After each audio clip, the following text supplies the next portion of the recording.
విద్యార్థి దశ నుంచే రాజకీయాన్ని పుణికిపుచ్చుకున్న నారా చంద్రబాబు నాయుడు ముఖ్యమంత్రి పదవిలోకి అడుగుపెట్టి రేపటికి 30 సంవత్సరాలు. ఉమ్మడి ఆంధ్రప్రదేశ్కు 14 ఏళ్లు ముఖ్యమంత్రిగా, రాష్ట్ర విభజన తర్వాత ఆంధ్రప్రదేశ్కు తొలి ముఖ్యమంత్రిగా, ఇప్పుడు కూటమి ప్రభుత్వంలో మళ్లీ ముఖ్యమంత్రిగా పనిచేస్తున్నారు. 30 ఏళ్ల ముఖ్యమంత్రిగా చంద్రబాబు రాజకీయ ప్రస్థానంపై ఏబిఎన్ ప్రత్యేక కథనం.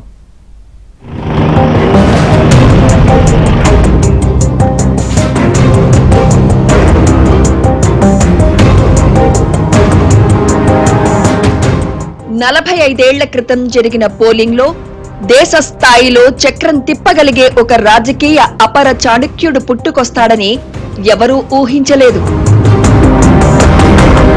అప్పటిదాకా ఎస్వి యూనివర్సిటీలో మాత్రమే పేరు వినిపించిన ఓ యువకుడు దేశ రాజకీయాలను శాసించబోతాడని ఎవరూ అనుకోలేదు. కానీ ఆ యువకుడిలో ఏదో ఉందని భావించిన ఓటర్లు అతనికి మద్దతుగా బ్యాలెట్ పేపర్పై ఓటు వేశారు. ఫలితం ఒక బలమైన ప్రత్యర్థిని మట్టి కరిపించి రాజకీయ రంగంలోకి ఆ యువకుడు అడుగుపెట్టాడు. అతనే నారా చంద్రబాబు నాయుడు. ఆ తర్వాత వెనుదిరిగి చూసుకొని ఆయన ఇంతింతై వటుడింతై అన్నట్లుగా ఢిల్లీ రాజకీయాలను శాసించే స్థాయికి ఎదిగారు. 14 సంవత్సరాల పాటు ముఖ్యమంత్రిగా, 15 సంవత్సరాలు ప్రతిపక్ష నేతగా, 28 ఏళ్లకే ఎమ్మెల్యేగా, 3 పదుల వయస్సులోనే ముఖ్యమంత్రిగా దాదాపు 4 దశాబ్దాలకు పైగా రాజకీయ రంగంలో తిరుగులేని మహారాజులా వెలుగొందుతున్నారు చంద్రబాబు నాయుడు. ఎన్నో జాతీయ, అంతర్జాతీయ పురస్కారాలు అందుకున్న చంద్రబాబు నాయుడికి సెప్టెంబర్ 1 ఎంతో ప్రత్యేకం. 1995 సెప్టెంబర్ 1న చంద్రబాబు అప్పటి ఉమ్మడి ఆంధ్రప్రదేశ్ ముఖ్యమంత్రిగా పదవీ ప్రమాణం చేశారు. ఎన్టీఆర్ మరణానంతరం సొంత మెజార్టీతో పార్టీ అధ్యక్షుడై ప్రజల ఆమోదం పొంది ముఖ్యమంత్రి పీఠం అధిష్ఠించిన రోజది.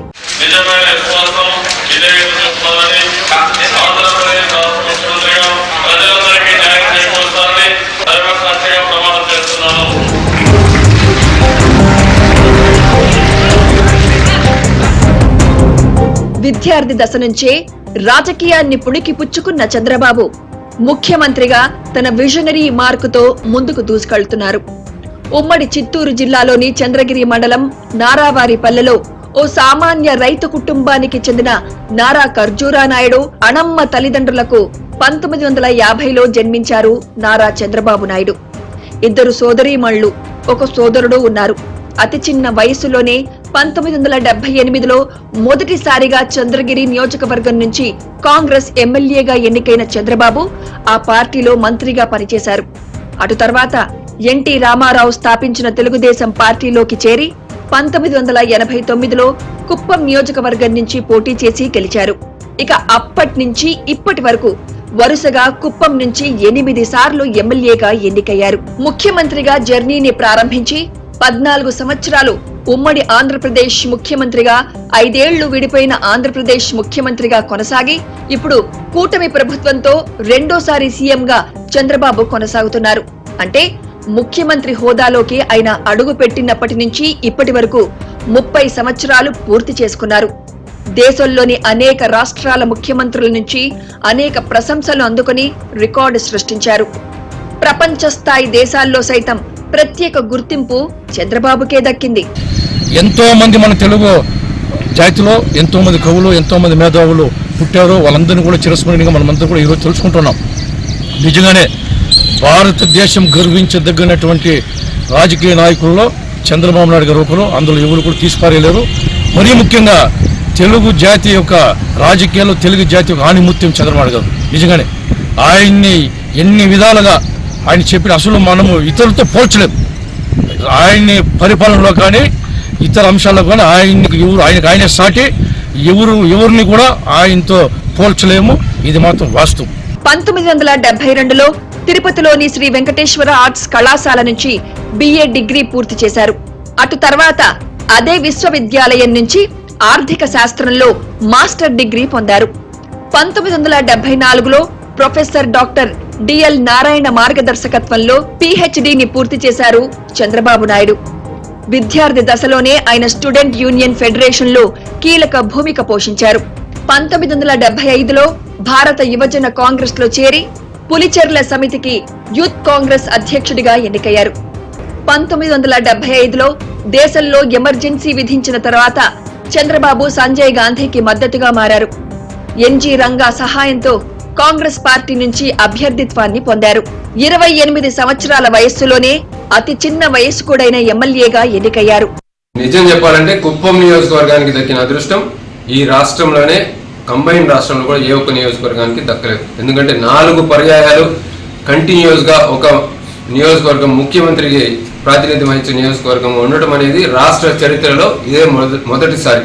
దాదాపు 15 సంవత్సరాలు ఒక నియోజకవర్గం రాష్ట్రానికి ముఖ్యమంత్రిగా ప్రాతినిధ్యం వహిస్తున్న వ్యక్తి ఒక ఎమ్మెల్యేగా ఉండటం అనేది మొట్టమొదటిసారి కుప్పం వాళ్ళకి దక్కింది. కాబట్టి ఇది మేము చాలా అదృష్టంగా భావిస్తున్నాం.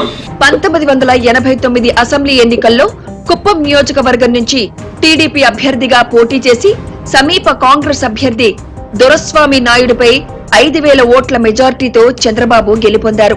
అయితే ఎన్టీ రామారావు చంద్రబాబును టీడీపీ సమన్వయకర్తగా నియమించారు. ఆ హోదాలో ఆయన అసెంబ్లీలో ప్రధాన ప్రతిపక్ష పార్టీ పాత్రను పోషించారు.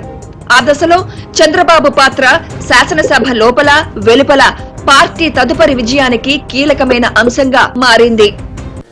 ఈరోజు చంద్రబాబు నాయుడు గారు తన 30వ సంవత్సరాలు అడుగు పెడుతున్న నాయకుడికి మేమందరూ కూడా సంతోషంగా ఆయన కంగ్రాట్స్ చెప్తున్నాం.